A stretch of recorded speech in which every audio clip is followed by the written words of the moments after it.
to kind of find out what you like. Like, if not, like, what do you have to choose from besides what's been like, here's what's here. Yeah. In this little box on your phone probably, and this is what you have to choose from. Yeah, and you're driving around the highway and there's like all the big radio stations with their huge advertisements and everything. Yeah. Yeah. Like, I'm not gonna try to get my mother into Opeth, like, you know. So there's that too. Like, she might really like Opeth, but there's just like, yeah, there's such a certain huge lifestyle element. you live, and there's a certain type of person you are to get into certain types of music. Mm. Yeah, there's a huge subjective element to it. Yeah, for sure. It's almost all of it for the average listener. Just completely. Well, no, it's probably a mix. I was listening to something. Can't remember what it was, but this person was studying like different cultures of music, and they were comparing it to like the American, North American, whatever westernized way that we approach music. And here, like, it's all like performance based, where it's like you're the best singer, or you're the fastest guitarist, or you know the most timings, or like whatever, you know what I mean? Like, it's all like something you can get really good at, or you can be good in the sense of just entertaining a large number of people, or you can just be good at being popular as a musician regardless of how good you are. You know, there's all different aspects where we like focus on the best in each one, like the fastest drummer or whatever. But you know, like I've experienced this. We're all sitting in a room, everybody's on mushrooms. There's like the musician group in the room. We're all playing bongos or hand percussion, and there's this one person who's just like, I've never done this. And like you see them just kind of like, they start like tapping to the rhythm, but they're almost embarrassed. You know what I mean? They're almost just like overwhelmed, right? Yeah. But anyway, so this person was kind of talking about that, but then they were talking about how in like other like in African tribes and stuff, like it's weird if you don't play music. Mm-hmm. It's weird if you don't sing. Like, everybody sings, everybody plays, and it's not perfect performance based. It's like perfection is just being communal. Mm-hmm. And in the process, being communal. Yeah. And the experience of engaging in that creative outlet too, I think. Yeah. Like, the experience of playing the instrument with all those people together is amazing. Yeah, exactly. I've heard similar things about when I've been reading like some yogi stories from India and whatnot. The people in the villages there are very similar. It's not if you're a good singer in the sense that you have always perfect pitch and perfect tone, but that you just belt it out. Yeah, sing that your you heart do out. it. Yeah. And yeah, it's the exact same thing you're describing. Yeah. I wonder if it's just common in general amongst simpler cultures. I don't mean to degrade it at all by saying simpler. Mm-hmm. Because there's complexities in it. Oh, but for sure. Yeah, the approach is simple by comparison. Yeah, it's less crazy, large-scale organization of millions of people all doing their parts to run these massive nations. It's just these small groups of people and tribes and whatever. Maybe some neighboring tribes, maybe do some trade, but I don't know. I wonder how much people like that are just generally more connected to all sorts of things that we're not in touch with, like the night sky or just the fresh air in the forest, or even deep, real primal fear of hearing a predator roaring in the night nearby or something. Mm-hmm. You know, we just get to sleep in our cozy little shacks with the fancy ass walls that Glen built for you. And My perfect wall. Always wanted this perfect wall. It's worth all the death. It's in all the magazines. Well, you said you experienced shit like this, Robin, working at the paint store. Oh my god. It's crazy.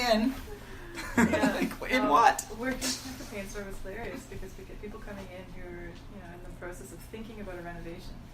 Just thinking about it. Yeah. And they'd be looking at me and asking questions like, what color is going to go best with my hypothetical sofa? What color In this is fairy your tale sofa? existence. Yeah. I'm like, well, what color do you like? Go home and bring me back some samples of something that you like. Yeah. Like, I don't know what I like. what are I've you never wearing? made my own decision. You're wearing blue right now. You must like blue. Like, Oh my god.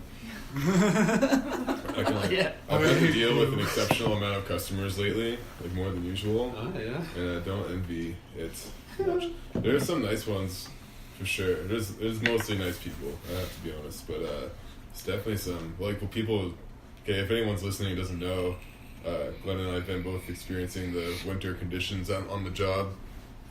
And it's, there's been these crazy windstorms going on locally since Christmas, like over 110 km/h winds and shit, and tons of people's houses are blown apart.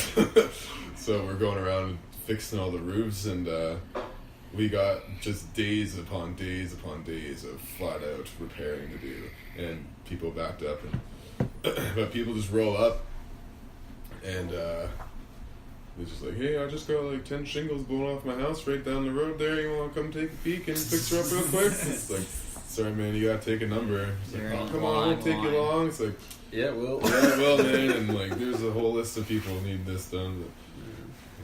But, this one guy told us to do a good job today. Okay, get up there and do a good job. Oh, the good job. That's gonna cost you extra money. Did you pay the good job rate? Yeah, We signed you up for the subpar job rate. They only did the shitty job quote. Yeah, you're right. You signed right here saying you wanted shitty work. He was this particular guy was incredibly picky about the fact that his shingles had to absolutely match his roof, which is understandable, but also in the situation we're in, like every roofing company is swamped. And a lot of people, materials are pretty sparse. Yeah, certain places are completely empty, and also certain people have shingles that aren't even made anymore. Yeah. Different shades, different styles and shapes and stuff. And shit products that were one-offs. What's that? Does the sun not fade them? Some will fade them too, yeah, if they're old, but yeah, it's hilarious. Anyway, so this guy was kind of getting picky with us, and we didn't actually have anything that really matched perfectly, but he was like, okay, whatever, just put it on. And we get up on his roof, and there's already a number of repairs over the years done on it of 3 different colored shingles. It's already completely missed. Like, how long have you been roofing now? I started last March. Last March. Last March, I don't know if I ever told you, I roofed for like probably a year and a half. Oh yeah? Yeah, earlier on in my construction career. I think it's a good thing to do earlier on. Yeah. And for a short period of time. It's one of those things, and there's been a number of different types of work I've done in construction, but it's one of those things, it's certain people are suited for it, certain people aren't. I guess it's like anything, but like physically. Like I've worked with some folks that... especially psychologically. Psychologically, yeah. Well, that's the thing, too, because you're working at heights and you're hanging off of a rope and an anchor that your buddy put in for you. You're literally trusting your co-workers with your life. And, well, it's funny, maybe... Kirk Dodds could tell the story really well, but he was at some meeting. He works at Best Buy in the music department. Mm-hmm. And... Yes, Bob. He was yes, Bob. They had this big like peer evaluation / team building exercise day, and the team building exercise was to take turns going up in front of everyone and putting an Oreo on top of your head, leaning your head back, looking up, so your forehead's a flat surface to perfectly house the Oreo cookie, and then while it's on your forehead, you have to tip your head right side up and try and catch the Oreo cookie as it falls off your forehead. Jesus. By yourself. I heard everyone has to do that in North Korea. Before you're like allowed to be a real citizen. And they don't let you eat it after you catch it. No. Yeah. That's the one. Then they pack Yeah, you have to catch it, not damage it. Yeah. But anyways, it's hilarious to think about workplaces like that. And that's their idea of building camaraderie in a sense of... there being a team or some sort of camaraderie, whatever. Yeah, meanwhile, other jobs, there's just no other option but to trust your life to these other people. I think it's really sketchy if someone doesn't do their end of the job right, you know. Yes. The anchor, we find out, for example, might not have been put in correctly, and maybe you just got done hanging over the ledge with it on like a 3 or 4 story building, and you just are like, who the fuck put this thing in? So what I found interesting, I was like just watching some of your videos and pictures and stuff that like you guys are actually like hanging in your harnesses too. Yeah. Yeah, like the harnesses we have aren't like well, the harness might be rated for it, but I don't think the lanyard obviously isn't or whatever. We just use like fall arrest systems. It's not meant to have force on it. it's meant to just catch you if you do fall, but otherwise it's not doing anything, right? Yeah, exactly. Like it's not meant to be like hanging in or to have force on it all the time. Yeah. I wonder sometimes, because some of our rope grabs have lanyards on them, the expansion packs, where if you fall, it slows your fall down over the course of like 6 feet or something. Yeah. But it sketches me out when I'm hanging in them all the time, because eventually the plastic, I mean, we're always inspecting our gear and chopping it up and you would see if decommissioning there's it. something wrong, Yeah, but theoretically, you could be hanging off the edge of the roof or something, and then that expansion pack just goes, and then you're 6 feet below the ledge, and that doesn't sound ideal. You can get lanyards though without the expansion pack, which I prefer personally if I'm roofing, because of the fact that I'm always hanging. So the idea is fall prevention, not fall arrest. Exactly. Yeah. Yeah. But especially on steep roofs, it's really handy to be able to just kind of like Spider-Man your way around the roof. Yeah. For the steep ones, I mean, unless like in the past we've set up like roof jacks with 2x10s on them. Totally, yeah. We do that but too that's sometimes. really slow, right? It's slow if that's all you're using, which is how people used to roof mostly back in the day. A lot of people still do roof like that, I'm sure, but so many of the safety legislation, Labour Nova Scotia and all that requires people to be tied off at all times and everything now. Of course, yeah. But so it's just way more efficient for us to have the front hooked harness and just kind of sit in it like a chair the whole time. So you're always you're doing a squat all day basically in your harness and just roofing away. If I go on roof for one day now, the next day, like, I feel like I'm an old man. Like, I can barely, like, my muscles are completely torn here, and muscles on my back are torn, my fingertips are raw. Oh, yeah.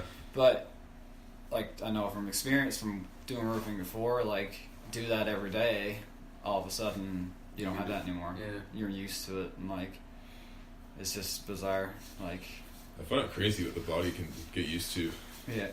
Like, I've been rewatching a lot of Wim Hof related stuff. The old Iceman himself. How he's just running marathons beyond the Arctic Circle. Who? Wim Hof. Have you heard of Wim Hof? No, never. He's known as the Iceman because he's discovered physiological powers formerly thought impossible that he's convinced, and he's shown that everyone is capable of doing. He basically just started jumping in ice water and developed this breathing technique that heats your body up, and he can swim in ice water. He swims underneath ice all the time, and it's not like a challenge for him. He enjoys it. He does it on purpose. And he does this breathing technique, and it makes you feel all lightheaded and tingly and stuff. And if you do it even for if you do like a minute's worth of breathing like this, you'll feel super tingly and buzzy, and then you could hold your breath for like 3 minutes, no problem, or something, or maybe 2. I might be exaggerating, but anyways. So he's like, he climbed Mount Everest in his shorts. He's ran a marathon in nothing but shorts in the snow. He also ran a marathon in the desert without water, doing the same breathing, and did it fine. Jesus Christ. Yeah, he's done all kinds of crazy shit. And eventually, so scientists started to take notice, and they're studying him. And he's like, "Yeah, study me. Like, let me show you that this is not any funky magic or anything. It's something that everyone's capable of doing, and here's how." And they've injected him with some sort of endocrine toxin, or I could be butchering this, but something that basically it should give you super bad fever and sick, sore, everything, nausea, just brutal, laid up, sick. And he injects it. They inject it into him, and he does his breathing, and no effect, none whatsoever. He has complete control over his autonomic immune system because of this breathing and stuff. And anyway, so we're watching it, and it's just a testament to what the human body is capable of. It seems like we don't even really know. But that being said, what if he's like a Marvel superhero? Yeah. He takes groups of people up mountains. Like he's giving them powers. He's giving them powers. He's initiating them into the Freemasons or something. Get free ice powers. But yeah, that being said, though, there's tons of health benefits to doing what he does. I'm not sure what the health benefits are out of roofing, but yeah, you get money. If you keep your posture good, I'm sure it's all right. Yeah, that's hard to do. That's exactly it. That's hard. There's really hardly an opportunity for it. It's so hard to do it. Yeah. The Roof Man doesn't have the same ring to it as Iceman. Yeah. It's not what I want my legacy